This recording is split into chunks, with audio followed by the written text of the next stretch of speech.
Oh, this is called The Art of Time. This which is right up here. The Art of Time.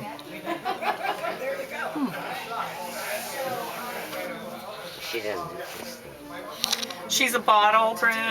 And she's gone. She's. I started doing horrible things to it. I should have left it alone. Every once in a while, you just should leave things alone. So that was an auto defay. It was an auto defay. Exactly. Exactly. You just don't even get to say that, use that term enough. No, So, yeah. it's true. It's a great term. Well, this is another little one. It's called Africa. This is in the trailer with Hal, and he keeps turning it around and putting it this way and putting it that way. And it works in all directions. It's really great.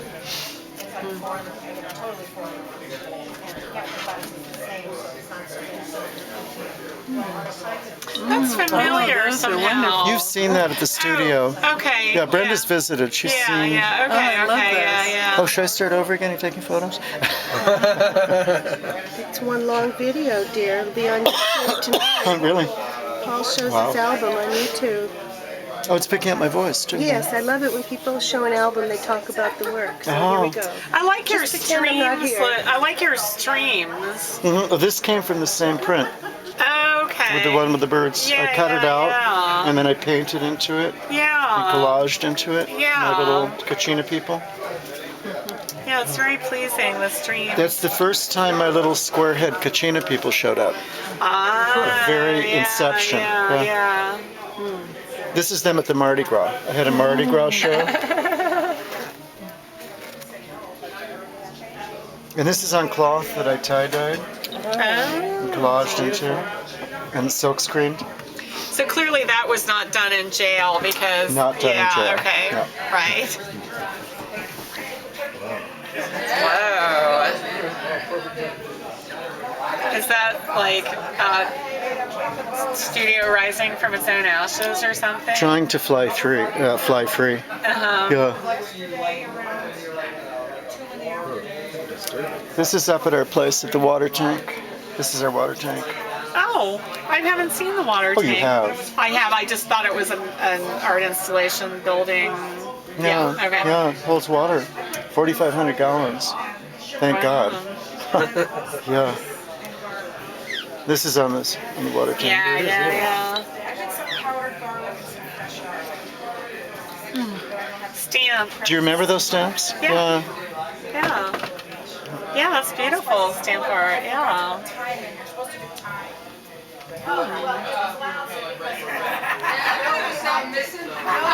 They all have titles, but I didn't have time to do that. Yeah. I threw this together for I like that one. presentation. That's great. This is huge. And it's mounted, it's a cover of a bookcase. It opens on hinges. Wow. No books and tapes and stuff inside. And it's Witch of Hag, the Witch of Hag. Hag.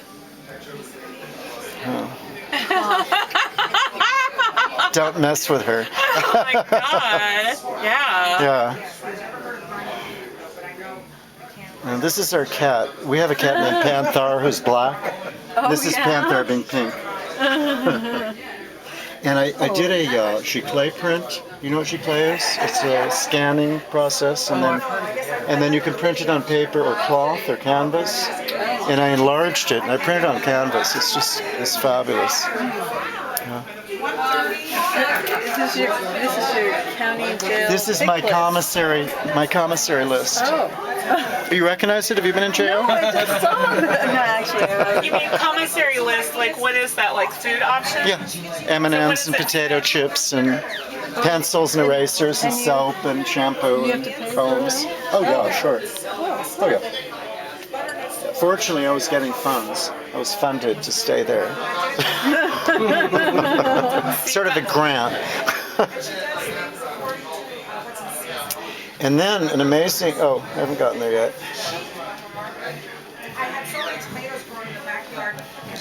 This is a large piece. This is a head of a bed, wooden bed. This is a family portrait of my father behind the mask, and my mother, and my brother coming out of my father's mouth. And this is me yelling. And this is my grandfather and his ghost. Every once in a while, family gets into my stuff. And I started doing portraits in jail. I hadn't done portraits in like 35 years, since high school. More. God. So that's Raul or somebody named, oh no, that's Paul Lima. Paulina. Paul Paulina, Lima. okay.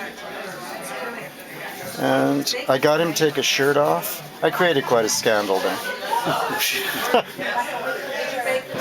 I didn't get him to take. Wouldn't you? I mean, of course. So it's the same man. And this man always was making jokes and always talking and laughing, and I couldn't draw his mouth. I had to do it from memory because his mouth was never still. What do you think became of your jail buddies? Oh, God knows. Who all appear some to got be deported. Hispanic. Some got deported. Oh, the Latinos love me. They love me. Yeah, they do. They call me Beethoven because my ears are like a dog. So it's that kind of Latino joke. You know, they play with words in the opposite, and they love paradox and all that. And they used to take bags of like potato chip bags and blow them full of air and somehow seal them and put them on the floor behind me while I was eating on the table with everybody else and pop them right behind me, and I'd get crazy. And they loved it. You know, I would just explode, and they loved it. And so and my hair was, you know, it reminded them of Beethoven, and I was older. I was the elder, you know. Yeah. And because they're Latinos, they know who Beethoven was. You ask American kids, they don't have a clue. Beethoven, who's that? You know, was a football star, right? This is the same guy. He was a Chicago gangster. No, the same man. He was a Chicago gangster. Casimiro. Wow, he's very Azteca. Isn't he? Yeah. Yucateno. Okay. Yeah. And he had a crazy tattoo? He had lots of them.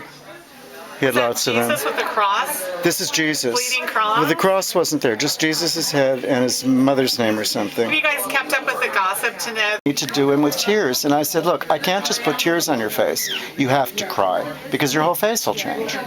So he sat there and he started to cry. He thought about his family, started to cry, and I drew him. Wow. Yeah. Yeah. Now, if they had been tattoo tears, it would mean Wouldn't that he that had be awesome? killed people. Yeah. Really? Mm-hmm. Wow. One person for each tear. You know more than I do. Where do you learn that stuff? From a gay man in Hollywood. Who like looking for tattoos? Yeah. Yeah, you get people to strip in a second. Show me your tattoos. He got deported. Yeah. Very young. So. You did some really good work in jail. Yeah, these weren't. Yeah, I did. It was a very productive time. So the muses would come and visit you because it was less crowded in jail. When the TV went off at night and everybody went to sleep and it was around midnight, and some of the guards loved what I was doing. Some of them didn't. But there was a Latino guard, and he would come by every hour with a flashlight to make sure nobody hung themselves or were doing it in the jail cell or whatever. Yeah. And then I was in a huge dormitory with like 200 guys, 50 in per whatever. And it was the work crew. I got on a work crew. They sent me the laundry. And I got in a big fight with somebody who was pushing me around, bossing me. He thought he was the boss, and we got into a big screaming thing. And so I had to leave. They put me in the kitchen, and that lasted half an hour because it was too noisy. I couldn't deal with it. And somebody was throwing garbage all over the place. It was insane. I mean, jail's really, it's heavy duty. Yeah, I learned a lot. Like what? I learned a lot. Well, like how to relate to people. I'm a loner. I don't know how to relate to people. You know? I mean, haven't you noticed how different I am? No. Well, I'm related to you. I mean, Yeah. There's some difference, but yeah. You seem like you went through the valley and came out on the other side. Were you in jail recently? Yeah, I was in jail last year in March. Oh, I went to Mikey's the young kid I told you about who's been helping me. It was his 26th birthday. And I knew he was going to have smash up. Yeah. And he had a party in a campground. And he gave me I had a cell phone number, and I tried to call him, I couldn't get through. And then he told me he was going to go to this place called the Welcome Inn, which is off limits. I'm only allowed to go into one bar because I can dance there. And the judge gave me that leeway.